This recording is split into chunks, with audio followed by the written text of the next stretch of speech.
Bonjour tout le monde, j'espère que vous allez bien. Aujourd'hui je vais vous parler de Koila, un film Bollywood sorti en 1997.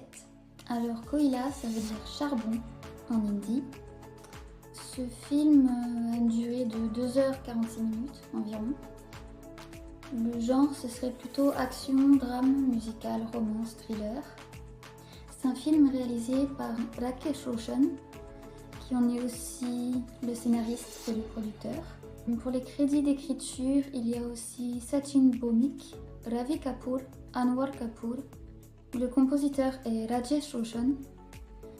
La cinématographie a été faite par Samir Arya et la direction artistique par Virman Shetty. Donc dans les rôles principaux, nous avons Shah Rukh Khan, Madhuri Dixit et Amrish Puri.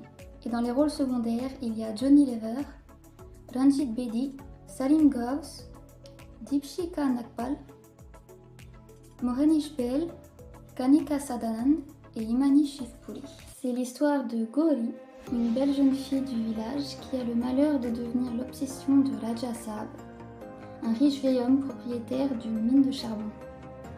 Sachant qu'il ne peut se faire aimer d'elle, il lui tend un piège lors de sa demande en mariage. En effet, il n'envoie pas sa propre photo, mais celle de son fidèle et muet serviteur Shankar. Séduite par l'homme sur la photo, Gauri accepte cette union. Mais lorsqu'elle se rend compte de la supercherie, il est déjà trop tard. Elle est à présent mariée au vieil homme. Heureusement, Shankar découvre l'horrible tromperie dont elle a été victime et va faire tout ce qui est en son pouvoir pour la libérer des griffes de son maître, lui amenant par la même occasion des révélations sur son propre passé. Gauri, elle est orpheline et elle vit avec sa tante et son oncle.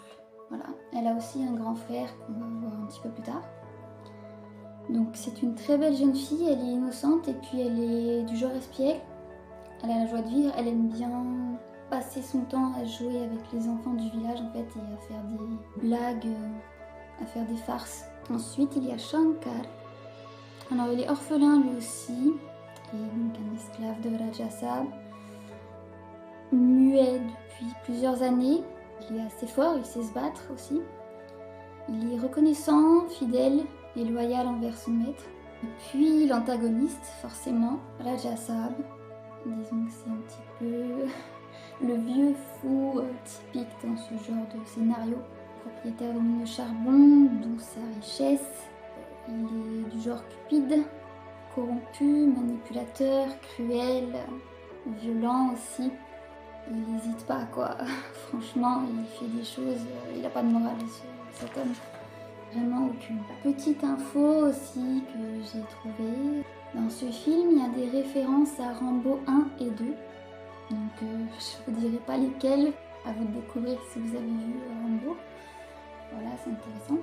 Et puis il y a une petite référence musicale aussi, le film 1492, La conquête du paradis, parce que le thème principal utilisé pour Koila, c'est le thème principal de ce film-là, composé par Vangelis. Koila, moi, c'est un film que j'aime beaucoup. C'est un des premiers films que j'ai regardé et franchement, je m'en lasse pas trop. Je trouve qu'il est intéressant à regarder quand même comme film. Moi, je trouve que c'est un peu un Rambo beaucoup plus romancé en fait que le Rambo qu'on connaît tous. Mais franchement, c'est un bon film et je trouve qu'il est sous-coté même d'ailleurs. Puis allez regarder. À bientôt!